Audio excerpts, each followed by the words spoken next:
Tribes பார்வையாளர்களுக்கு வணக்கம். இன்று நம்மோடு இணைந்துள்ள சிறப்பு விருந்தினர் இடதுசாரி செயல்பாட்டாளர் தோழர் நாதன் அவர்கள். வாருங்கள், அவரோடு உரையாடலாம். தோழர் வணக்கம். வணக்கம்.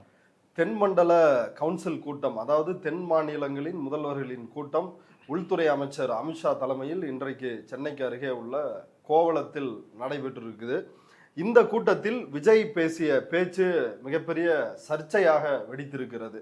அதாவது கடந்த 12ஆம் தேதி அனைத்து எம்பிக்கள் கூட்டம், அப்புறம் சட்டமன்றத்தில் தீர்மானம் போட்டார் முதல்வர் விஜய். அதாவது தொகுதி மறுவரையறை செய்யவே கூடாது, 543 எம்பிக்கள் எண்ணிக்கை, அதை தான் நீங்கள் நிரந்தரமாக்கணும், அதை உயர்த்த கூடாது அப்படின்றத மிக தெளிவாக சொல்லியிருந்தாரு.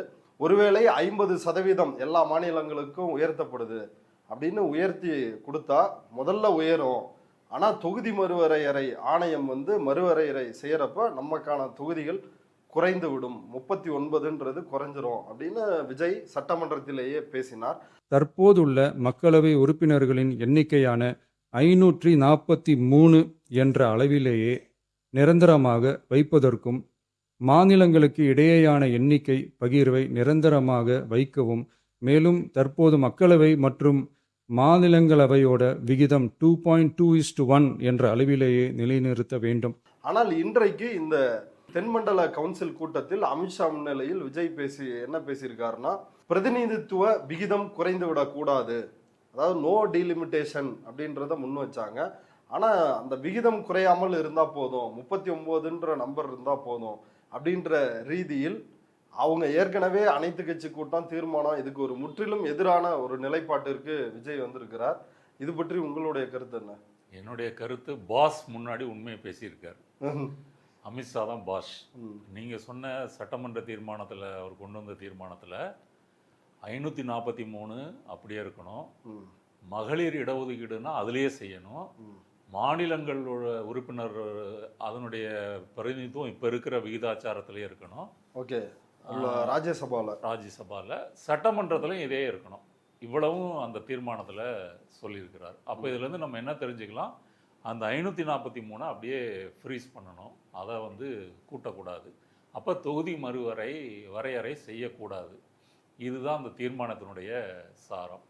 இன்றைக்கு அந்த தென் மாநில முதல்வர்கள் மாநாட்டில் பேசும்போது அவர் பிரதிநிதித்துவத்தை பேசியிருக்கிறார். தமிழ்நாட்டுக்குள்ள 7.1 இருக்கு இல்லையா, அது குறையக்கூடாது, தென் மாநிலங்கள் மக்கள் தொகையை குறைத்திருக்கிறார்கள் என்பதற்காக அவர்களை தண்டிக்க கூடாது, இந்திய பாராளுமன்றத்தில் மக்களவையில் அவர்களுக்கு எவ்வளவு விகிதம் இருக்கிறதோ அந்த விகிதத்தை நீங்கள் தருவதற்கு உறுதிமொழி அளிக்க வேண்டும் அப்படின்னு தெளிவா பேசியிருக்கிறார். ஆமா, I therefore urge the union government to provide a clear legislative assurance that no state will suffer a reduction in its percentage of representation in parliament on account of its success in population stabilization. இந்த உறுதிமொழி அமித்ஷா ஏற்கனவே கொடுத்துட்டாரு. இவர் ஏற்கனவே நாங்கள் உங்கள் பிரதிநிதித்துவத்தை குறைக்க மாட்டோம். இன்னைக்கு எடப்பாடி, பிஜேபி, அப்புறம் அமமுக தினகரன் எல்லாரும் அதை சொல்றாங்க. எதுக்கு நீங்க சட்டமன்றத்தில் தீர்மானத்தை கொண்டு வந்தீங்க? நீங்க கேட்கறத அவர் அமித்ஷா ஏற்கனவே சொல்லிட்டாரு. இப்போ டீலிமிட்டேஷன் அதற்கான எந்த பில்லோ ஒரு விவாதமோ இல்லாத பொழுது எதற்காக நீங்கள் இதை பேசுகிறீங்க? சட்டமன்றத்தில் அன்றைக்கி ஒன்று பேசிட்டு இதற்கு மாறாக இன்னைக்கு நீங்கள் ஏன் பேசுகிறீங்கன்னு அவங்களே கேட்குறாங்க இல்லையா? இப்போ விஜய் இப்படி பேசுவதற்கு என்ன காரணம் அப்படின்னு சொன்னால், அவர் தமிழ்நாட்டில் அரசியல் செய்கிறது திமுகவை எதிர்த்து, தீய சக்தி திமுகவை எதிர்த்து, இதுதான் அவருடைய முழு முதலான அரசியல். இதை தவிர்த்து விட்டு ஒன்றிய அரசு, காவிரி, மேகதாது, கர்நாடகா, காங்கிரஸ், பிஜேபி என்று வரும்போது அவர் பிஜேபியினுடைய குரலை ஏற்றுக்கொள்ளுகிறார். பிஜேபி வழிகாட்டுகின்ற அந்த நெறிமுறைகளை அவர் ஏற்றுக்கிறாரு. இன்னைக்கு பாஸ் அமித்ஷா முன்னாடி இனிக்க பேசியிருக்கிறாரு. லஞ்ச் பேக் கொடுத்தாராம் இன்னைக்கு காலையில். அந்த லஞ்ச் பேக்கில் சாப்பாடு இருந்துச்சா, ஸ்வீட் இருந்துச்சான்னு சோசியல் மீடியால ஒரு விவாதம் பறந்து, பூங்கொத்து கொடுத்துட்டு ஒரு பாக்ஸ் மாதிரி ஒன்று கொடுத்துருக்கிறாரு. அப்படியா? அது லஞ்ச் பாக்ஸா? ஆமா, அப்ப லஞ்ச் பாக்ஸ் உள்ள வீட்டு சாப்பாடா ஸ்வீட்டா என்ன நமக்கு தெரியாது. இப்போ அமித்ஷாவை பார்த்து இவர் பேசுவதற்கு காரணம், பிஜேபிக்கு எள்ளளவும் நம் மீது ஒரு முரண்பாடோ, கோபமோ, பிரச்சனையோ, எரிச்சலோ வந்துடக்கூடாது அப்படின்றதுல மிக மிக கவனமாக வார்த்தைகளை எடுத்து, இப்போ நீங்கள் படித்து காமிச்சதெல்லாம் பாருங்கள், அப்படியே சட்ட மொழியில் கரெக்டாக இருக்குது. இதை மொழிபெயர்த்தீங்க, புரிஞ்சுக்கிட்டீங்க அப்படின்னு சொன்னால் இந்த 7.18 குறைச்சிடாதீங்க, அப்படி புரிஞ்சுக்கலாம். அதாவது 39 எம்பிக்களினுடைய சதவீதம் 7.18 அதை குறைச்சிடாங்கன்னு புரிஞ்சுக்கலாம். நீங்கள் 50% எல்லா மாநிலங்களுக்கு கூட்டிங்கனாலும் ஓகே தான். அப்பவும் இந்த 7.18 வந்து மெயின்டைன் ஆகும். அதுவும் எங்களுக்கு ஓகே தான், அப்படியும் நீங்கள் புரிஞ்சுக்கலாம். அப்போ ஃப்ரீஸ் பண்ணணும், தொகுதி மறுவரை வேண்டாம், இப்படியெல்லாம் வந்து அந்த எம்பிக்கள் கூட்டத்தில் பேசிட்டு, எம்பிக்கள் அவருடைய கூட்டணி கட்சிகள் மட்டும்தான் கலந்துக்கிட்டாங்க, அது ஒன்று. அப்புறம் சட்டமன்ற தீர்மானத்தை வந்து திமுக ஆதரிச்சது. இப்படியெல்லாம் இருக்கும்போது இப்படி மாற்றி பேச வேண்டிய காரணம் வந்து இதுதான். அப்போ பிஜேபி இவர் தானாக பேசியிருப்பாரா? அதற்கு வாய்ப்பில்லை. ஏன்னா சட்டமன்ற தீர்மானம் வந்து யாருக்கு போகும்? ஒன்றிய அரசுக்கும் போகும் இல்லையா? ஒரு காப்பி நாங்கள் நிறைவேற்றி இருக்கிறோம் அப்படின்னு சொல்லி தானே நீங்கள் பிரதமருக்கோ அவங்களுக்கெல்லாம் உள்துறை அமைச்சகத்துக்கு அனுப்புவீங்க. அவங்க கண்டிப்பாக படிச்சிருப்பாங்க. ஏற்கனவே நீங்கள் எம்பிக்கள் கூட்டம் கூட்டினதே வந்து அமித்ஷாவுக்கு கோபம் வந்திருக்கும். அப்போ இதையெல்லாம் பார்த்து, மாப்பிள்ளை நீங்கள் ஏற்கனவே பேசிட்டீங்க, பரவாயில்ல, இந்த வாட்டி தென் மாநில முதல்வர்கள் மாநிலத்தில் பேசும்போது கரெக்டாக பேசிடுங்க அப்படின்னு இதற்கு முன்னாடியே, இந்த மாநாட்டுக்கு முன்னாடியே அவருக்கு ஒரு இன்ஸ்ட்ரக்ஷன் வந்து அதன்படி தான் இந்த உரை தயாரிக்கப்பட்டு பேசப்பட்டிருக்கிறது. அதனால இது வெளிப்படையாக பாஜகவினுடைய ஒரு கைக்கூலித்தனம், அடிமைத்தனம் அப்படின்னே சொல்லலாம். இப்போ சோசியல் மீடியாவில் எல்லாரும் விமர்சிக்கிறாங்க. அந்த விவேக்கும் சமரசிம்மா ரெட்டி அந்த காமெடியை போட்டு எல்லாரையும் அனுப்பிச்சி விட்டு காலை பிடிச்சி அமுக்கிற அந்த வீடியோ வந்து இப்போ சோசியல் மீடியாவில் அது இது பொருத்தமாக இருக்குமா? கண்டிப்பாக பொருத்தமாக இருக்கும். இப்போ சம்சாக்குள்ள ரொட்டி வந்து எல்லாரும் முன்னாடி வந்து வீரத்தோட பேசிட்டு அவர் இருக்கும்போதே அவருக்கு வந்து யூரின் வந்துடும் விவேக்குக்கு. அப்புறம் எல்லாத்தையும் அனுப்பிட்டு அவரை போய் ஐயா நான் அப்படி இல்லைன்னு சொல்லி தனியாக வந்து காலை பிடிச்சி அழுத்துறது இருக்கு இல்லையா? அப்புறம் எல்லாம் வந்த பிறகு தன்னுடைய வீரத்தை காமிக்கிற மாதிரி அவர் பேசுறது, இதுதான் இன்னைக்கு வந்து கோவளத்தில் நடந்திருக்கு. இப்போ இதில் இன்னொரு கேள்வி என்ன அப்படின்னா, சட்டமன்றத்திலேயே அன்றைக்கு ஆதவ அர்ஜுனா என்ன சொன்னார்னா, திமுக இதை நீங்கள் ஆதரிக்க போறீங்க அப்படின்னு தகவல் வருது. அதாவது டீலிமிட்டேஷன் மசோதா வரப்போகுது, அதை திமுக ஆதரிக்க போகிறது அப்படின்னு தகவல் வருது அப்படின்னு பேசினாரு. எல்லோருக்கும் சமமான விகிதாச்சாரம் என்று கொடுக்குவோம் என்ற உத்தரவாதம் இருந்தாலோ, இல்லை 50% அதிகமான எண்ணிக்கை கொடுத்தாலோ அது நமக்கு தேவையில்லை. தமிழ்நாட்டில இருந்து மக்கள்கிட்ட இது வரைக்கும் எந்த விதமான குரல் உருவாகவில்லை. எல்லாருமே ஃபேர் டீலிமிட்டேஷன், இப்போ Su Venkatesan CPM MP, fair delimitation என்னன்னா நோ டீலிமிட்டேஷன் தான் ஃபேர் டீலிமிட்டேஷன் அப்படின்னு வந்து சொன்னாரு. தொகுதி மறுவரையறை கூடாது என்பதுதான் சரியான ஒரு நிலைப்பாடா இருக்க முடியும் அப்படின்னு இவங்க எல்லாருமே பேசினாங்க. திமுக பாஜகவோடு இணைய போகிறது, இந்த மசோதாவை ஆதரிக்க போகிறது அப்படின்ற குரல் அப்போ ரொம்ப அதிகமா ஒழிச்சுது. இப்ப இதை எப்படி புரிஞ்சுக்கிறது? விஜயனுடைய நிலைப்பாடு மாற்றம், பாஜக திமுக கூட்டணிக்கு போக போறாங்க அப்படின்னு வைச்ச ஆர்குமெண்ட், இதை எப்படி புரிஞ்சு? அப்படி ஒரு பேச்சு வந்ததுனாலே என்னமோ விஜய் முந்திக்கிட்டு இல்லை நான் தான் முதல்ல போய் சேருவேன் அப்படின்னு போய் சேர்ந்திருக்கிறாரு என்பதைத்தான் இதை காட்டுகிறது. இந்த பேச்சுக்கு அவங்க வேற வேற விளக்கம் சொல்றாங்க. யாரு? தாவேகாவினுடைய ஐடிவிங்க என்ன சொல்றாங்க? சட்டமன்ற தீர்மானத்தை தான் அவர் பேசியிருக்கிறாரு. அப்புறம் நிர்மல்குமார் பேட்டி கொடுக்கும்போது அவர் வந்து எங்களுக்கு வந்து இந்த 543 குறைக்கக்கூடாது, 39 குறைக்கக்கூடாது, இதில் வந்து மாற்று கருத்து இல்லை, இதைத்தான் அவர் பேசியிருக்கிறாருன்னு ஒரு பச்சை பொய் சொல்கிறாங்க. விஜய் அதை பேசவில்லை.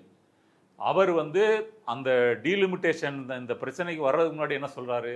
தென் மாநிலங்களுடைய பிரதிநிதித்துவம், அவங்களுடைய பங்களிப்பு, ஜிடிபி, அப்போ அதை வந்து நீங்கள் வந்து அவங்க அப்படி இருக்கும்போது டீலிமிட்டேஷனில் அவங்களை வந்து நீங்கள் கணக்கில் கொள்ளணும், அவங்களுடைய விகிதத்தை நீங்கள் குறைத்து கொள்ளக்கூடாது, இதையெல்லாம் ஒரு முன்னுரையாக சொல்லிவிட்டு தான் இதை சொல்லுகிறார். அப்போது டீலிமிட்டேஷன் பில்லு வருது, அது இந்த மாதிரி வந்து தொகுதிகளை உயர்த்த போகிறாங்க, உயர்த்தும் போது எங்களுடைய பிரதிநிதித்துவத்தை குறைத்து விடாதீர்கள், அதையே மெயின்டைன் பண்ணுங்க அப்படின்றத தெளிவாக சொல்லியிருக்கிறார். அப்போ ஆதவ அர்ஜுனா சட்டமன்றத்தில் பேசினது என்ன?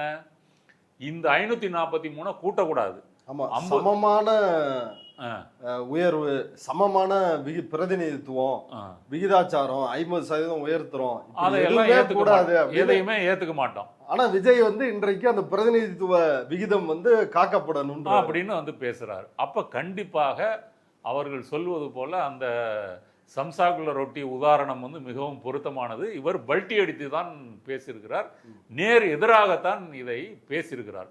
மற்றவங்கள்லாம் இந்த ஒரு குழப்பத்தோட பேசலை. யாரு? இப்போ டிகே சிவகுமார் பேசும்போது தெளிவாக பேசுகிறாரு. அவர் டீலிமிட்டேஷன் வந்து 543 தான் வந்து வேணும் அப்படின்றத தெளிவாக பேசுகிறாரு. மற்றவர்கள்லாம் அப்படி வந்து பிரச்சனையாக குழப்பத்தோட பேசலை. இவர் மட்டும்தான் இந்த அர்த்தம் வரும்படி பேசியிருக்கிறார். அதனால் கண்டிப்பாக பிஜேபியோட ஒரு டீலிங் இருக்குது அப்படின்றதுக்கு இது மேலும் ஒரு உதாரணம். இப்போ இந்த தென்மண்டல கவுன்சிலுக்கான துணை தலைவர் பொறுப்பு, தலைவராக அமித்ஷா இருக்கிறாரு, துணைத் தலைவராக விஜயை வந்து போட்டிருக்காங்களே. இல்லை, அது வந்து ஒரு சுற்றுமுறையில் வரும். நீங்கள் வந்து இப்போ G20க்கு வந்து இந்தியா தலைமை தாங்கிச்சு, மோடி தலைவராயிட்டாருன்னு துள்ளாங்கல்ல, அது வந்து 20 நாடுகள் சுழற்சி முறையில் வரும்போது இந்தியா வந்திருக்கு. அதுபோல் விஜய் இன்னைக்கு தமிழக முதலமைச்சரை அந்த மாநாட்டினுடைய துணைத் தலைவராக மாற்றிருக்கிறாங்க. தமிழக தலைமை செயலாளர் வந்து மாநாட்டினுடைய செயலாளர், அவரும் வந்து இருக்கிறார். எல்லா சீஃப் செக்ரட்டரியும் வந்திருக்கிறாங்க. அப்படி தான் இதை வந்து கொடுத்துருக்குறாங்க. நீங்கள் விஜய் பேச்சில் வந்து காவிரி பிரச்சனையும் பேசியிருக்காரு. அதை கவனிச்சிங்களா? ஆமாம். காவிரி பிரச்சனையை பற்றி என்ன சொல்கிறாரு? உச்சநீதிமன்ற தீர்ப்புகள் பின்பற்றப்பட வேண்டும், காவிரி மேலாண்மை வாரிய உத்தரவுகளை பின்பற்றப்பட வேண்டும் பொதுவாக பேசுகிறார். ஆனால் சிவகுமார் பேசும்போது என்ன சொல்கிறாரு? இது வந்து நம்ம நீரை வந்து பங்கிட்டு கொள்வது அப்படின்றது, நீரை வந்து நம்ம ஒருத்தருக்கு ஒருத்தர் வந்து அதை புரிந்து கொள்வதற்கு ஒரு ஒத்துழைப்பு வேணும் அப்படின்ற அர்த்தத்தில் அவர் பேசுகிறாரு. மேகதாது அணை கட்டப்பட்டால் அது கர்நாடகாவுக்கு மட்டுமல்ல தமிழ்நாட்டுக்கும் பலனளிக்கும். உபரி நீர் வந்தால் அந்த டேமில் தேக்கி வைத்து தேவைப்படும் போது நம்ம வந்து பிரித்து கொடுக்கலாம் அப்படின்னு சொல்லி அவர் தெளிவாக பேசுகிறாரு. எங்கே பேசுகிறாரு? தமிழ்நாட்டுடைய கோவளத்தில் பேசுகிறாரு. கடந்த ஒரு மாதமாக காவிரியில் நமக்கு தண்ணி வரலை, குறுவை சம்பா சாகுபடி செய்யலை. இதை பற்றி விவசாயிகள் போராடுறாங்க. தஞ்சாவூரில் திமுக போராட்டம் பண்ணுச்சு. அதை விட்டுட்டு உதயநிதி ஏதோ தப்பாக பேசிட்டாருன்னு சொல்லி கைது வரைக்கும் போனீங்க. அடுத்தது விஜய் சட்டமன்றத்தில் என்ன சொன்னார்? நான் வந்து கர்நாடகாவுக்கு போவதாக இருந்தேன், 2 பகை நாடுகளே வந்து மோதிக்கொள்ளும் நாடுகளே பேச்சுவார்த்தை என்று வரும்பொழுது பக்கத்து மாநிலங்கள் வந்து பேசிக்கொள்ளக்கூடாதா அப்படின்னு நினச்சி தான் நான் வரதா சொல்லியிருந்தேன். ஒருவேளை எனக்கு அங்கே அவமானம் ஏற்பட்டாலும் கூட அது வந்து மக்களுக்காக நான் ஏற்றுக்கிறேன் அப்படின்னு. இது வந்து ஒரு ஆணவ பேச்சு. இது நிறைய பேர் இது தியாகின்னு நினச்சிட்டு இருக்காங்க. இங்கே பலி கொடுக்கிறது தமிழக மக்களின் நலனை, தமிழக விவசாயிகள் நலனை இவர் போய் பலி கொடுத்துட்டு அந்த அவமானத்தை இவர் ஏற்றுக்குவாராம். நீ ஏற்றுக்காமப்பா, அது எனக்கு பிரச்சனை கிடையாது. இங்கே நீர் வந்தாகணும், விவசாயிகளுடைய பிரச்சனை வந்து தீர்க்கப்படணும். அப்போ சிவகுமார் தெளிவாக மேகதாதுவை குறிப்பிட்டு பேசும்போது இவர் அதை ஏன் கண்டித்து பேசவில்லை? கண்டிக்கலைனாலும் நீங்க தீர்ப்பு சட்ட மொழியிலேயாவது பேசியிருக்கணும். மேகதாது கட்டக்கூடாதுன்றதை நீங்க சொல்லியிருக்கணும்ல. சட்ட தீர்ப்பின் அடிப்படையில் ஒன்றிய அரசே முரண்பட்ட பதில் கொடுத்துருக்குது. இப்ப நம்ம தமிழ்நாட்டோட கருத்தை கேட்க தேவையில்ல, மேகதாது கட்ட இணையமைச்சர் சொல்லியிருக்காரு, நீர்வளத்துறை இணையமைச்சர் அதை வந்து சொல்லியிருக்கணும், இதையும் சொல்லியிருக்கணும். அவர் சிவகுமார் வந்து காவிரி பிரச்சனை பீக்கில் இருக்கும்போது என்ன சொல்றாரு? விஜய் அவர்களே இங்க வர வேண்டாம், இங்க நிலைமை சரியில்லை, அங்க பந்து வரைக்கும் போனாங்க. ஆனா தமிழ்நாட்டில் இந்த காவிரிக்காக தமிழக மக்களின் உரிமையை, நலனை, விவசாயிகளுடைய அந்த போராட்டத்தை, அரசியலை நீர்த்து போக வைக்கின்ற வேலையை விஜய் செய்தார். இங்க தமிழ்நாட்டுக்கே வந்து இன்னைக்கு டிகே சிவகுமார் வந்து மேகதாது கட்டணும் பேசக்கூடிய அளவுக்கு தமிழ்நாட்டுடைய அந்த அரசியல் உணர்ச்சியை வந்து மழுங்கடித்து விட்டார் இல்லையா? இல்லைன்னா இங்கே ஒரு பிரச்சனை, போராட்டம், பந்து, சிவகுமார் வந்துடக்கூடாது, அப்படி ஏதாவது ஒரு பேச்சு வந்திருக்கணும்ல. எதுவும் வராமல் தமிழ் மண்ணிலிருந்து சென்னை தலைநகரத்து பக்கத்திலேயே அவர் இப்படி பேசுவதற்கு காரணம் முழுக்க முழுக்க விஜயும் தாவேகாவும் இந்த பிரச்சனையை அணுகியது தான். இப்போ தஞ்சாவூர் சரி, நீங்கள் சொல்கிறது ஓகே, விஜய் பேசியிருக்கணும், அது அவருடைய, ஏன்னா அவர் தான் முதலமைச்சர், இதுதான் அவருடைய பொறுப்பு. ஆனா இப்ப எதிர்கட்சி திமுக அவங்களும் பெரிய அளவுல எந்த ரியாக்டும் பண்ணல. அவங்க நீங்க சொல்ற மாதிரி அவங்க பந்த் இதுக்கெல்லாம் வந்து அழைப்பு விடுத்திருக்கலாமே. இல்ல, விஜய் பேசியிருக்கணும்ன்றது மட்டும் இல்லைங்க. இப்ப திமுக தஞ்சாவூர்ல ஆர்ப்பாட்டம் பண்ணாங்க. அந்த ஆர்ப்பாட்டத்தில் மிக கடுமையா உதயநிதி பேசினார். இதை எல்லாத்தையும் விட்டுட்டு அவர் வந்து பெண்களை தவறாக பேசிவிட்டார் அப்படின்னா ஒரு பேசாத ஒன்றைன்னா அதை வந்து நீங்கள் கேட்குறவங்க இன்டர்பிரிட்டேஷனில் அப்படி நினச்சிக்கலாம். அவர் நான் அப்படி பேசலைன்னு சொல்லிட்டாரு. ஓகே, இப்போ புஷி ஆனந்த் என்ன சொல்கிறாரு? அதை எதிர்த்து தாவேகா தமிழகம் முழுக்க வந்து ஆர்ப்பாட்டம் பண்ணும் அப்படின்னு சொன்னார். இந்த ஆர்ப்பாட்டத்தை காவிரிக்காக நீங்கள் நடத்துனீங்களா? கர்நாடகாவுக்கு சிவகுமாருக்கு எதிராக நடத்துனீங்களா? காங்கிரஸ் அமைச்சரவைக்கு எதிராக நடத்துனீங்களா? ஏன் நடத்தலை? அப்போ அப்படி ஒரு அரசியல் உணர்வு போராட்டம் என்பது இங்கே வந்துடக்கூடாது அப்படின்றதுல தாவேகா உறுதியாக இருக்குது. அப்போ நீங்கள் இப்போ பந்து நடத்தணும், போராட்டம் நடத்தணும் அப்படின்னா வந்து காவிரி பிரச்சனையை பொறுத்த வரைக்கும் எல்லா கட்சிகளும், ஆளுங்கட்சியும் எதிர்கட்சியும் சேர்ந்து நடத்தணும். இது நீங்கள் சொல்வது போல திமுக மட்டும் அதை உருவாக்கிட முடியாது. தமிழ்நாட்டில் இருக்கிற அத்தனை கட்சிகளும் இதில் பங்கேற்கணும்.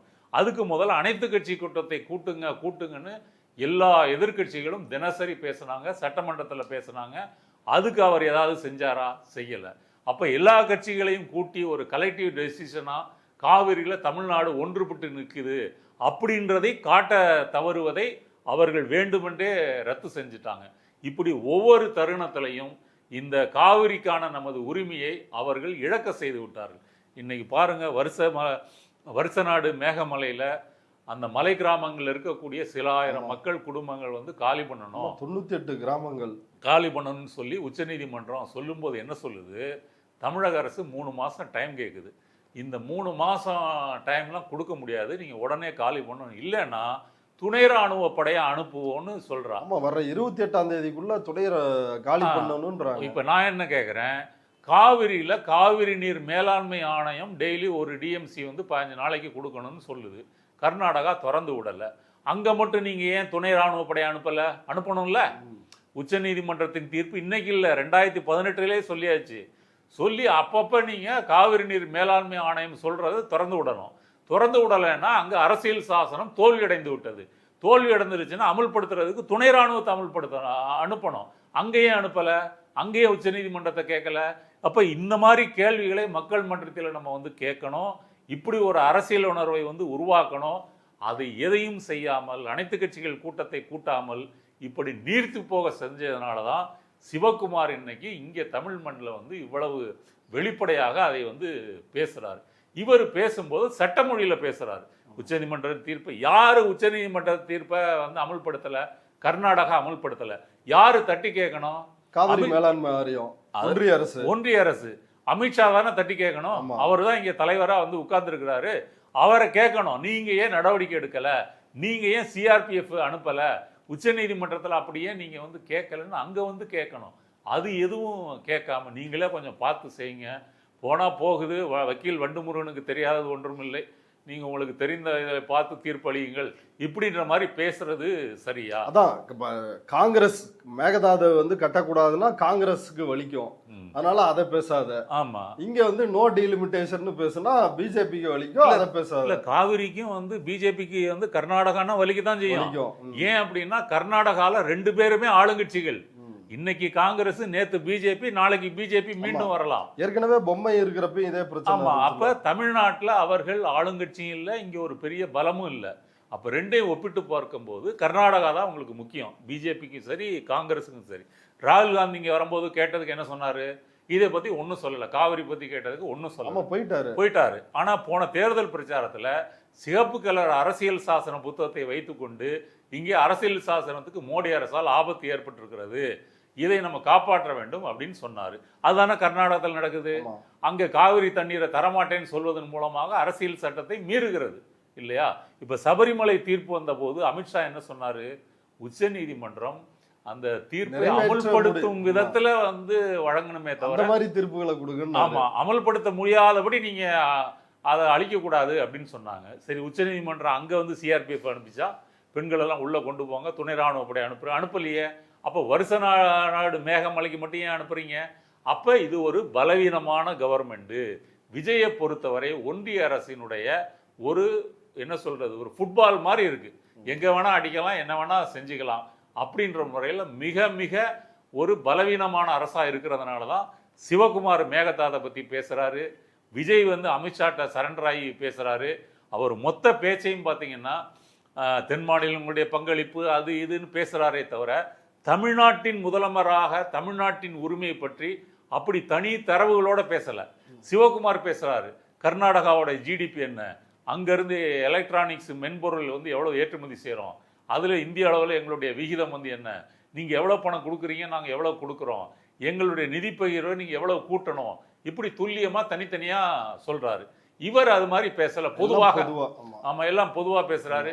நீட்டு வந்து எங்களுக்கு விலக்களிக்கணும், எங்களுக்கு வந்து நீங்கள் நிதி பகிர்வு வந்து கூட்டணும், எங்களுக்கு டாஸ்மாக்கும் அப்புறம் வந்து பெட்ரோல் மட்டும்தான் நிதி ஆதாரம் இருக்குது, மற்றபடி வருமானம் இல்லை அப்படின்னு பொதுவாக பேசுகிறார். அப்போ வலிக்காமல் அந்த மாதிரி பாஸ்ட்டை வந்து ஒரு வேண்டுகோளை முன்வைக்கிறது இருக்கு இல்லையா, அதை வந்து சிறப்பாக அவர் வந்து செஞ்சிருக்கிறார். பிஜேபியை பொறுத்தவரை பிஜேபியை அவர்களுடைய மாநில சுயாட்சியை பிடுங்குகின்ற அந்த ஒடுக்குமுறைகளை எதிர்த்து சட்ட அரங்கில், அரசியல் அரங்கில், மக்கள் அரங்கில் அப்படி போராடினால் மட்டும்தான் பிஜேபி பயப்படுமே தவிர, இந்த மாதிரி அடிமைத்தனத்தை காட்டும் போது நமக்கு ஒரு நல்ல அடிமை கிடைத்து விட்டான்னு தான் அமித்ஷா நினைப்பாரே தவிர, அவர் வந்து இப்போ பரவாயில்ல, ஒரு கால் வந்து திமுக ஜெயிச்சிருந்தா நமக்கு குடைச்சல் கொடுத்துருப்பாங்க, இப்போ விஜய் ஜெயிச்சதுனால எல்லாம் ஸ்மூத்தாக போயிட்டு இருக்குன்னு அவர் மகிழ்ச்சியோட அந்த லஞ்ச் பாக்ஸை திறந்து சாப்பிட்ருப்பார். ஓகே, இப்போ இதில் தமிழ்நாட்டிற்கு வந்த ராகுல் காந்தி என்ன சொன்னார்னா, யார் தொகுதி மறுவரையறை மசோதாவை ஆதரிக்கிறார்களோ அவர்கள் தமிழ்நாட்டில் நவீன கால எட்டப்பர்கள் அப்படின்னு சொன்னாரு. இப்ப விஜயோட ஸ்டாண்டு அவர் சொன்னதை எப்படி பாக்குறது, அவர்கிட்ட தான் கேட்கணும். நேத்து வந்து all India Congress working committee, காரிய கமிட்டி, அவங்களுடைய கமிட்டி கூட்டம் நடந்திருக்குது. அதுல வந்து இன்னும் 25 ஆண்டுகளுக்கு ஃப்ரீஸ் பண்ணணும், தொகுதி மறுவரையறை செய்யக்கூடாது அப்படின்ற ஒரு நிலைப்பாடு எடுத்திருக்கிறாங்க. இப்ப விஜயினுடைய நிலைப்பாடு, காங்கிரசினுடைய நிலைப்பாடு, யார் எட்டப்பர்கள்? இப்போ வந்து ராகுல் காந்தியினுடைய பார்வைப்படி பார்த்தா விஜய் தான் எட்டப்பர். ஏன்னா விஜய் வெளிப்படையாவே அறிவிச்சிட்டாரு எங்களுடைய ஸ்டாண்ட் என்னன்றதை அவர் அறிவிச்சிட்டாரு. இப்போ மாணிக்கம் தாகூர் போன்ற அந்த எட்டப்பர்களுடைய துணை எட்டப்பர்கள் இருக்காங்க இல்லையா, அந்த எட்டப்பர்கள் என்ன சொல்ல போறாங்க அப்படின்றது ஒரு கேள்வி. இப்போ காங்கிரஸை பொறுத்தவரை 543 ஃப்ரீஸ் பண்ணணும், இந்த எண்ணிக்கையை கூட்டினா நமக்கு வந்து தோற்றுருவோம் அப்படின்ற ஒரு பயம் அவங்களுக்கு இருக்கு. இது எல்லாத்தையும் விட முக்கியமானது என்ன அப்படின்னு சொன்னா, இந்த எண்ணிக்கையை கூட்டுறது ஒன்று, தென் மாநிலங்களுக்கு பிரதிநிதித்துவத்தை குறைக்காமல் கூட்டக்கூட செய்யலாம், அதுவும் பிரச்சனை இல்லை. ஆனால் டீலிமிட்டேஷன் கமிஷன் ஒன்று போட்டு தொகுதி மறுவரையறை ஒன்று செய்தார்கள் என்றால் அது நிரந்தரமாக இந்து ராஷ்டிரத்தை அறிவிக்கிறதா இருக்கும். அது வந்து இப்போ தோழர் மருதையன் பல வீடியோவில் அதை சுட்டி காமிச்சு பேசியிருக்கிறார். ஏன் அப்படின்னு சொன்னால் அமித்ஷாட்ட எல்லா டேட்டாவும் இருக்கு. ஆமாம், அசாம், காஷ்மீர், இங்கெல்லாம் சில தொகுதிகளை வந்து முஸ்லிம்கள் பெரும்பான்மையா இருந்ததை உடைச்சு. ஆமா, அது என்ன செய்வாங்க அப்படின்னா, ஒரு தொகுதியில 40% முஸ்லிம்கள் இருக்கிறாங்கன்னு வைங்க, வாக்குகள் இருக்கு அப்படின்னு சொன்னா சுற்றி இருக்கிற 4 தொகுதிகளில் 10 தள்ளிடுறது அவங்களோட வாய்ஸ்லெஸ்ஸா மாத்திடுறது. அப்போ ஒரு தொகுதிக்கு 10% ஆயிரும். 40% ஒரு தொகுதியில இருந்தது போய் 4 தொகுதிக்கு 10 மாறிடும். இது ஜம்மு காஷ்மீர்லையும் பண்ணியிருக்கிறாங்க, இங்க அஸ்ஸாம்லையும் பண்ணியிருக்கிறாங்க. இப்போ டீலிமிட்டேஷன் கமிஷன் போட்டா இந்த தொகுதி மறுவரையறையை இந்தியா முழுக்க அமித்ஷா தான் இருக்கிற டேட்டாவை வைத்துக்கொண்டு கண்டிப்பாக செய்வார். அது நிரந்தரமாக இந்து ராஷ்டிரம், இந்துத்துவம், பிஜேபி, ஆர்எஸ்எஸ் இவர்கள் வெற்றி பெறுவதற்கான ஒரு தொகுதி மறுவரையறையா இருக்கும். இந்த ஆபத்தை ராகுல் காந்தி பேசல. இதுதான் வந்து துரோகம். அந்த அப்படி வந்துருச்சு அப்படின்னாலே அது முடிஞ்சு போச்சு. ஏன் அப்படின்னு சொன்னா, இப்ப தென்னிந்தியாவினுடைய பிரதிநிதித்துவத்தை குறைக்க மாட்டேன்னு சொல்லி அவங்க சொல்லிடலாம். ஏன்னா இப்ப சந்திரபாபு நாயுடு இருக்கிறாரு, மொத்த தென்னிந்தியாவையும் பிஜேபி பகைத்து கொள்ள முடியாது, அப்படியே விட்டுட்டு நீங்க வடக்க மட்டும் கூட்டிட முடியாது. அதனால அதெல்லாம் கூட அவங்க ஏற்றுக்குவாங்க. ஆனால் கமிஷனை போட்டால் அந்த கமிஷன் வந்து அதனோட வானளாவிய அதிகாரம். அந்த கமிஷனை போடுறது ஒன்றிய அரசு. அடுத்தது நீதிமன்றம் தலையிட முடியாது. விதிவிலக்காக தவிர்க்க முடியாத சில தருணங்களில் தலையிடலாமே தவிர இன் ஜெனரல் தலையிட முடியாது. அப்போ இந்த ஆபத்துக்களை எல்லாம் விஜய்க்கு முதல்ல புரியுமா, விஜய்க்கு தெரியுமா அப்படின்னா கேட்டீங்கன்னா, விஜய்க்கு அதுல என்ன கவலை இருக்க போகுது? ஆமா, அதான் விஜய்க்கு கவலை இல்லைன்றது ஒண்ணு, ராகுல் காந்திக்கும் கவலை இல்லைன்றது ஒண்ணு. இப்ப ராகுல் காந்தி வந்து பில்லை வந்து ஏற்றுக்கொண்டவர்கள் எட்டப்பர்கள் அப்படின்னு சொல்றாரு. அப்போ கமிஷனை ஏற்றுக்கொண்டவர்கள்லாம் யாரு? கமிஷன் வந்துருச்சுன்னா உங்களுடைய ஸ்டாண்ட் வந்து என்ன? அப்ப ராகுல் காந்தி சொன்ன சரி, இப்ப ராகுல் காந்தி சொன்னதுக்கே வருவோம். இந்த டீலிமிட்டேஷன் வந்து இப்படி ஏத்துக்கிறவங்க இல்லை எட்டப்பர் அப்படின்னு வந்து சொல்லிட்டாரு. இப்போ மாணிக்கம் தாகூர்கிட்ட டெய்லி நம்ம வந்து கேட்கணும், போகக்கூடிய ரிப்போர்ட்டர்ஸ் எல்லாம், இந்த மாதிரி விஜய் எட்டப்பர் ஆகிட்டாரா, என்ன சொல்கிறீங்க, நீங்கள் கூட்டணியை வந்து ஆதரவு வாபஸ் வாங்கிடுவீங்களா அமைச்சர்கள் 2 பேர் ராஜினாமா பண்ணுறீங்களா? இப்படி மாணிக்கம் தாகூர்கிட்ட கேட்கணும். மாணிக்கம் தாகூர் இப்போ என்ன நினைப்பில் இருக்கிறாருன்னா, இப்போ வடக்க வந்து இப்போ விஜய்க்கான அந்த பொய் பிரச்சாரம் மேசிவாக போயிட்டு இருக்குது. அதை பார்த்தீங்களா? ஏகப்பட்ட இன்ஃப்ளூயன்சர்ஸ் வந்து அடுத்த பிஎம் வந்து தளபதி விஜய் தான் அப்படின்னு வீடியோ வந்து மானாவாரியாக போகிறாங்க. அது பிஜேபி ஹேண்டில்லையும் இருந்தும் போகுது. அப்படி இருக்கும்போது ஒரு வீடியோவுக்கு 60,000 70,000 ஒரு ஷார்ட்ஸுக்கு அப்படின்னு கொடுத்து பண்றதா அப்படி பண்றாங்க. அப்படி இருக்கும்போது மாணிக்கம் தாகூர் என்ன நினைக்கலாம்னா, ஒரு கால் விஜய் பிரதமர் ஆயிட்டாருன்னா நம்மள உள்துறை அமைச்சர் அந்த மாதிரி ஏதாவது ஆயிடுவோம், இங்க வந்து நம்ம அளவுக்கு அதிகமாவே அவருக்காக கூவுறோம் அப்படின்றதுனால ராகுல் காந்தி சொன்ன துரோகி அவர் கிடையாது, விஜய் கிடையாது, திமுக தான் துரோகி. ஏன் துரோகி அப்படின்னா இவங்க தான் அப்படி பேசுறாங்க, விஜய் அப்படி பேசவே இல்லை அப்படின்னு கூட அவர் சொல்லுவார். ஓகே, இப்ப பிரவீன் சக்கரவர்த்திக்கு ஒன்றும் இல்லையா? மாணிக்கம் தான் பிரவீன் சக்கரவர்த்தி தான் அந்த தோழமை கட்சி எம்பிக்கள் கூடுவதற்கான வந்து பிரெயின், பிஹைண்ட் த பிரெயின் வந்து அவர் தான். அங்கே ஏதோ பயங்கரமாக ஒரு கண்டுபிடிச்சு விஜயெல்லாம் கன்வின்ஸ் பண்ணி இந்தியாவுக்கு வர இருந்த அந்த டீலிமிட்டேஷன்ற ஆபத்தை இங்கே ஒரு தளபதி விஜய் மூலம் தடுத்த ஒரு சாணக்கியர் போல அவர் காமிச்சுக்கிட்டாரு. இங்கே பாராளுமன்றம் இவ்வளோ நாள் கூடியிருக்கு. என்னைக்காவது பிரவீன் சக்கரவர்த்தியோ ஜோதிமணியோ மாணிக்கம் தாகூரோ ஒரு பிளே கார்டு வந்து ஒரு கார்டை வந்து பிடிச்சிக்கிட்டு நோ டீலிமிட்டேஷன் அப்படி ஏதாவது பிடிச்சாங்களா? காங்கிரஸ் எம்பிக்கள் யாராவது பிடிச்சாங்களா? அல்லது அங்கே வந்து கூச்சல் போடும்போது அதை பற்றி ஏதாவது பேசுனாங்களா? ஒருத்தரும் வாயத்திறக்கலை, ஒருத்தரும் பேசலை. இங்கே மட்டும்தான் வந்து சவுண்டு விட்டாங்க. அப்போ என்ன அப்படின்னு சொன்னால், விஜய் வந்து இவர்கள் பக்கம் நிற்கிறாராம். விஜய் வந்து காங்கிரஸ் சொல்கிறத வந்து கேட்டுக்கிட்டு அவர் வந்து சொல்றபடி நிற்கிறாரு. விஜய் பின்னாடி கோடிக்கணக்கான தமிழக மக்கள் இருக்காங்க. அந்த விஜய் காங்கிரஸ் பக்கம் இருக்கிறாரு. அப்போ நம்ம தானே கெத்து அப்படின்னு நினச்சிட்டு இருக்காரு. இன்னைக்கு வச்சுட்டாண்டா ஆப்பு. அமித்ஷா முன்னாடி மொத்தமாக காங்கிரஸுக்கு ஒரு பட்டை நாமத்தை போட்டு திருப்பதி மொட்டையும் போட்டு இனிமே இந்த பக்கம் வந்துடாத, நான் என்னைக்கும் வந்து அமித்ஷாவோட ஆளு தான், ராகுல் காந்தியோட ஆள் இல்லை. ஆனா இப்போ அமெரிக்க நாராயணன் போன்ற காங்கிரஸ் பிரமுகர்கள் எல்லாருமே இந்த 2ஆம் கட்ட அளவில் காங்கிரஸில் இருக்கிறவங்க எல்லாருமே விஜய் அப்படி சொல்லல. இப்போ வந்து அந்த பிரதிநிதித்துவ சதவீதம் குறையக்கூடாது அப்படின்றதுக்கான பொருள் என்ன? 543 அப்படியே இருக்கணும், 39 எம்பிக்கள் எண்ணிக்கைன்றது அப்படியே இருக்கணும், அதுதான் அவர் சொல்றாரு. 50% கூட்டினாலும் அந்த 7.1 அப்படியே தான் இருக்கும். அப்போ முட்டு கொடுக்கணுமே, ஏதாவது சொல்லி வந்து நம்ம கூட்டணி. இப்போ சிபிஎம் சு வெங்கடேசன் அவரு, திருமாவளவன், அப்புறம் மற்ற சிபிஐனுடைய எம்பிக்கள் இப்போ எல்லாருமே இப்படி பங்கேற்றாங்க. இப்போ அவங்களாம் ஐயுஎம்எல், இப்போ இவங்கெல்லாம் என்ன ஆகும்? கண்டிப்பாக இவங்க நிர்மல்குமார் மாதிரி தான் பேசுவாங்க. அதான் நிர்மல்குமார் சொல்லிட்டாரே, அவர் வந்து சட்டமன்ற தீர்மானத்தில் என்ன சொல்லியிருந்தாரோ அதை தான் அங்கே பேசினாரு. நீங்கள் தப்பாக புரிஞ்சுக்கிட்டீங்கன்னு ஒரே போடா போட்டுருவாங்க. என்ன சொல்றது, முழு பூசணிக்காய் தோட்டத்தையே சோத்துல வந்து மறைச்சிட்டு பேசுவாங்க. யாரும் ஒரு என்ன சொல்றது நேர்மையாக ஒரு நாணயத்தோட விஜய் பல்ட்டி அடிச்சிட்டாரு, இது தப்பு அப்படின்னு பேசவே மாட்டாங்க. அப்ப இவங்க நோக்கம் தான் என்னங்க? இவங்க எதிர்ப்பா, மக்கள் நலனா, என்னதான் நோக்கம்? இப்ப எதுக்கு வந்து விஜய் ஆதரிக்கணும்? இப்ப நேற்று வந்து சுற்றறிக்கை பார்த்துருப்பீங்க, இடதுசாரி மாணவர்கள் அப்புறம் காக்ரோச் போராட்டங்கள்ல போய் கலந்துக்கிற மாணவர்கள் இவங்க மேலாம் நடவடிக்கை எடுத்து அந்த விவரங்களை கொடுங்க அப்படின்னு தலைமைச் செயலாளரே அறிவுறுத்தி அதன் பேர்ல சுற்றறிக்கை எல்லாம் போயிருக்குது. வன்மையாக கண்டிக்கிறோம், நடவடிக்கை உடனடியாக. இந்த வார்த்தைகள் தான் வந்து அவங்களுடைய கண்டன அறிக்கையிலே வருது. இடதை ஒழித்து விட முடியுமா? இன்னும் 1000 பேர் வருவாங்க அப்படின்னு மோ வீரபாண்டியன் வந்து சொல்றாரு. ஆனா இப்ப அவர்கள் மீது அப்பட்டமான ஒரு தாக்குதலுக்கு கூட ஒரு கடுமையான கண்டனங்கள் ஒன்றும் இல்லை. அப்ப எதுக்கு தான் இந்த கூட்டணி? அதாங்க, இவங்க திமுகவோட கூட்டணி வைத்திருந்த போது கொள்கை பேசினார்கள், பாசிச எதிர்ப்பு பேசினாங்க, இந்துத்துவ எதிர்ப்பு, மாநில சுயாட்சி, சமூக நீதி எல்லாத்தையும் பேசினாங்க. இப்போ நீங்கள் போய் சேர்ந்த இடம் வந்து ஒரு வில்லங்கமான விவகாரமான இடம். அந்த இடத்துக்கு போய் சேர்ந்த உடனே கொள்கை ஆட்டோமேட்டிக்காக உங்கள்கிட்ட இருந்து கலண்டு போயிருச்சு. இப்போ இருக்கிறது விஜய்க்கு முட்டு கொடுக்கறது மட்டும்தான். நீங்கள் விஜய் கூட சேர்ந்து ஏதாவது ஒரு பாலிசி கொள்கை ரீதியாக ஏதாவது ஒன்று பேசியிருக்காங்களா? இப்போ நீங்கள் சொன்னது போல் அந்த கல்லூரி இயக்குநரகம் அனுப்பிய அந்த சுற்றறிக்கை முதலமைச்சர் ஒப்புதலோட தலைமைச் செயலாளருடைய வழிகாட்டுதலோட அனுப்பப்பட்டிருக்குது அப்படின்னு தான் சொல்றாங்க. அப்ப இதை எவ்வளவு உறுதியா தலைமைச் செயலாளர் தெரிஞ்சுதான் போயிருக்கு, அவர் தான் சொல்லி இருக்கிறார் இதெல்லாம் கட்டுப்படுத்தணும் சாய்குமார். இதுல இருந்து முதல்ல இவங்க கண்டிக்கிறது இருக்கட்டும். இப்போ விஜய் இப்படி ஒரு சர்க்குலரை அனுப்புறதுக்கு என்ன காரணம்? அதுவும் பிஜேபி இன்ஸ்ட்ரக்ஷன் தான். ஆமா. இப்போ இந்த சிஜேபி நாடு முழுக்க சிஜேபியோட சிஜேபி போராட்டத்தையும் ராஞ்சி போராட்டத்தையும் கம்பேர் பண்ணி ஆனந்த் தெல்தும்டே வயரில் ஒன்று எழுதியிருக்கிறாரு.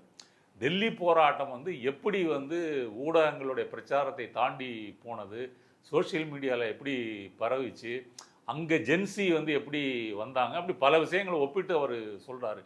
இது எல்லாமே பிஜேபியினுடைய கணக்கு தப்பி போய், அவருடைய கணிப்பு தப்பி போய் நடந்த ஒரு போராட்டம். அப்படி ஒரு போராட்டம் தமிழ்நாட்டில் வந்துடக்கூடாது.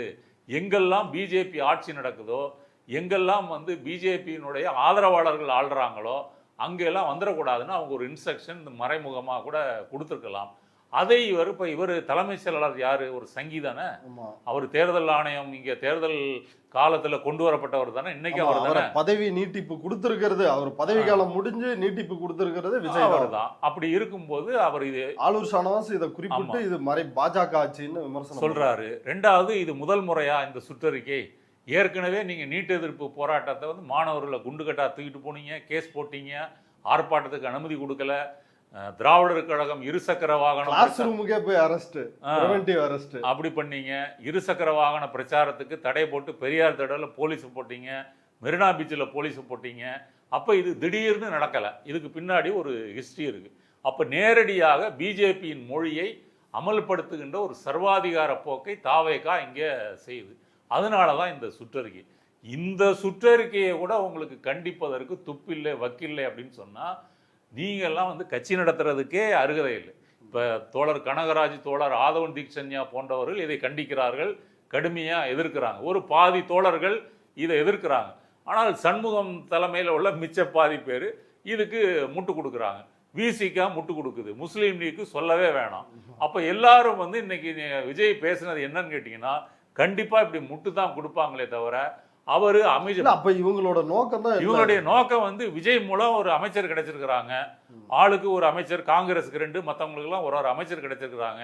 அப்புறம் கார் கொடுக்குறாரு எம்எல்ஏவுக்கு, கேட்டது விசிகா எம்எல்ஏ தானே.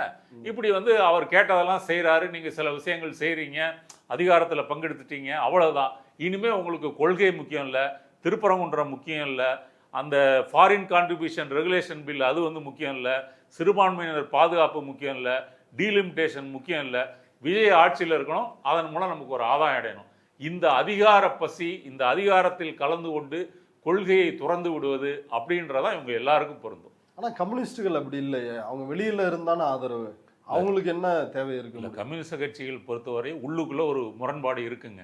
அங்கே இருக்கக்கூடிய தோழர்கள்ட்ட இந்த மாதிரி ஒரு மாறுபட்ட பார்வை இருக்குது. ஆனால் தலைமை என்ன சொல்லுகிறது, அஃபிஷியல் ஸ்டாண்டு என்ன சண்முகம் தோழர் என்ன சொல்றாரு, அதை தான் நம்ம வந்து பார்க்கணும். அவர்கள் இதை உரிய மொழியில் கண்டிக்கவில்லை. இது வந்து ஒரு சர்வாதிகாரம், பிஜேபியினுடைய ஒரு பாசிசம், அதனுடைய இதை நீங்க இங்க அமல்படுத்துறீங்க அப்படின்னு சொல்லணும். கடுமையா அவங்கள வந்து எச்சரிக்கை பண்ணணும். வந்து தலைமை செயலாளரை நீக்க சொல்லாம அவர் எதுக்கு எக்ஸ்டென்ஷன் கொடுத்து, தலைமை செயலாளரை நீக்க சொல்றது மட்டுமல்ல, உங்களுக்கு ஆதரவே தரமாட்டோன்னு சொல்லணும். இதுக்கு மேல உங்களை கேவலப்படுத்த முடியுமா? அங்க குஜிலியம்பாறையில வந்து அதுல பாருங்க, வலதுசாரிகளோ ஏவிபியோ ஆர்எஸ்எஸ்ஓ இந்த மாணவர் அமைப்புகள் இல்ல. ஆமா, இல்ல. இடதுசாரிகள் காக்ரோச் ஜனதா பார்ட்டி. ஆமா, இவங்க தான் இருக்கிறாங்க. இடதுசாரி அமைப்புகள் வந்து எங்கேயும் போய் ஜாதி கலவரம், மத கலவரம் இதெல்லாம் பண்ண போறதில்லை. மாணவர்கள், தொழிலாளிகள், மக்கள் இந்த உரிமைக்காக குரல் கொடுக்கறவங்க தான் இந்த அமைப்புகள். ஆனால் அந்த சாதிய மதவாத அமைப்புகள் அப்படி கிடையாது. அவங்க எந்த நேரத்தில் என்ன வேணாலும் வந்து செய்வாங்க. அப்போ இதுலேருந்து என்ன தெரியுது, பிஜேபியினுடைய அதே பார்வையை தான் இங்கே தாவேகாவும் கொண்டிருக்கிறது.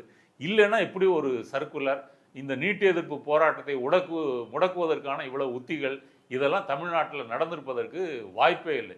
இதற்கு பிறகும் சிபிஐயும் சிபிஎம்மும் விஜயை ஆதரிப்பது என்பது அது தமிழக மக்களுக்கு செய்கின்ற ஒரு துரோகம்.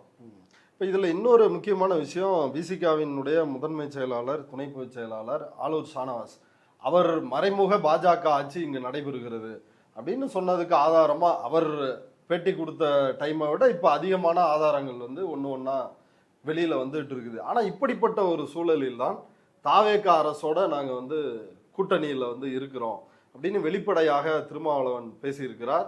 முதல்வரை சந்தித்து 5 ஆண்டுகள் இந்த ஆட்சிக்கு வந்து ஆதரவு கொடுப்போம் அப்படின்ற புள்ளிக்கு நகர்ந்திருக்கிறார். இப்போ ஆளுங்கட்சியோட கூட்டணி, அடுத்து ஆளுங்கட்சியாக விசிக பரிணமிக்க போகிறது அப்படின்னு வந்து திருமாவளவன் சொல்றாரு. இவரே இன்னும் ஒரு ஒரு ஒரு 2 மாதத்துக்கு முன்னாடி நம்ம பேசணும், ஆட்சியில வந்து பங்கெடுத்தாலும் அதிகாரத்தில் பங்கெடுத்தாலும் நாங்க டிட்டாச்சா தான் இருப்போம் அப்படின்ற, எந்த நேரத்திலையும் நாங்க வெளில வரலாம் அப்படின்ற கருத்தையும் திருமாவளவன் சொன்னாரு. இப்ப ஷானவாஸ் சொல்றது ஒரு யதார்த்தமா இருக்குது, கண்ணு முன்னாடி பாக்குற விவரங்களோட ஆதாரங்களோட. ஆனா திருமாவளவன் இப்படிப்பட்ட ஒரு நேரத்தில் கூட்டணி அப்படின்னு சொல்றது இது எப்படி புரிஞ்சுக்கிறது? ஏன்னா சனாதனம் இது போன்ற கொள்கை சார்ந்த விஷயங்கள்ல உறுதியா இருக்கிறவர் திருமாவளவன். இப்போ சிபிஎம் சிபிஐயில் இருக்கிற மாதிரியான ஒரு பெரிய பிரிவு முரண்பாடு விசிகால இருக்கிற மாதிரி தெரியல. இவர் ஆளூர் ஷானவாஸ் தனிச்சு நிற்கிற மாதிரி தான் இருக்கு. ஆமா, ஆல்மோஸ்ட் மிச்சம் எல்லாருமே சங்கத்தமிழன், எஸ் பாலாஜி, அதே போல ரஜினிகாந்த், இவங்க எல்லாரும் அவரை வந்து கடுமையா ஊடகங்கள்ல விமர்சிக்கிறாங்க. திருமாவளவன் மேல சத்தியம் பண்ணுவியா அப்படின்லாம் வந்து சங்கத்தமிழன் மத ரீதியா அவர் அட்டாக் பண்றாரு. இப்ப இதை வந்து ஏன் அவரால் கண்டிக்க முடியல? இப்ப அவர் சொல்ற எதிர்காலத்துல விசிகா ஆளுங்கட்சி ஆகுன்றது எனக்கு எப்படி புரியுதுன்னு சொன்னா, ஒருவேளை விசிகாவை தாவேக்காவோட சேர்த்துருவாரோ, சேர்த்துட்டா அதுவும் ஆளுங்கட்சி தானே, அப்படி ஒரு துர்பாகிய நிலை வந்து வரக்கூடாது அப்படின்னு நினைக்கிறேன். இப்போ நீங்கள் போகிற போக்க பார்த்தா இப்போ வர வர அந்த இது அப்படியே கொஞ்சம் இறங்கிட்டு இருக்குது பாருங்கள். ஏற்கனவே நான் இது விரிவாக சொல்லிட்டேன். திமுகவில் இருந்தபோது கொள்கையை பேசினார்கள், இங்கே வந்த பிறகு கொள்கையை துறந்து விட்டு அதிகாரம் அமைச்சர் அப்படின்னு போயிட்டாங்க. அது விசிகாவுக்கும் பொருந்தும். விசிகாவுக்கு கூடுதலாக என்ன விஷயம் அப்படின்னு சொன்னால், விஜயோட ஓட் பேங்க் வந்து முதல்ல வந்து குறி வைத்திருப்பது இவர்களுடைய ஓட் பேங்க் தான். எல்லாரும் ஓட் பேங்கும் பாதிக்கப்பட்டிருக்குதுனாலும் இது ஒரு முதன்மையான வாக்கு வங்கி. அப்போ இந்த சேதாரத்தை தவிர்க்கணும் அப்படின்னு சொன்னால் நீங்கள் விஜய் கூட சேர்ந்து தான் ஆகணும், இல்லைன்னா சர்வைவ் ஆக முடியாது.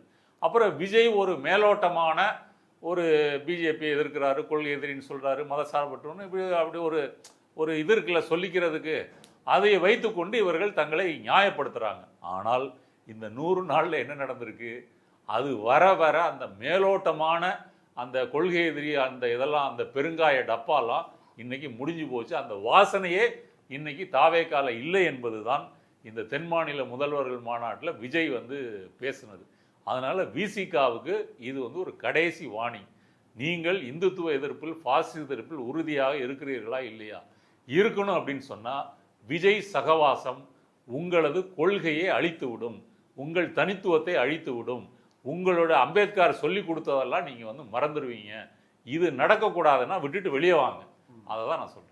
ஓகே தோழர், என்ன இடதுசாரிகள் விசிக என்ன முடிவெடுப்பாங்கன்றதை பொறுத்திருந்து பார்க்கலாம். இவ்வளவு நேரம் நம்முடைய பார்வையாளர்களுக்காக விஜயினுடைய இந்த இரட்டை வேடத்தை அம்பலப்படுத்தி பேசினதுக்கு ரொம்ப நன்றி. நன்றி.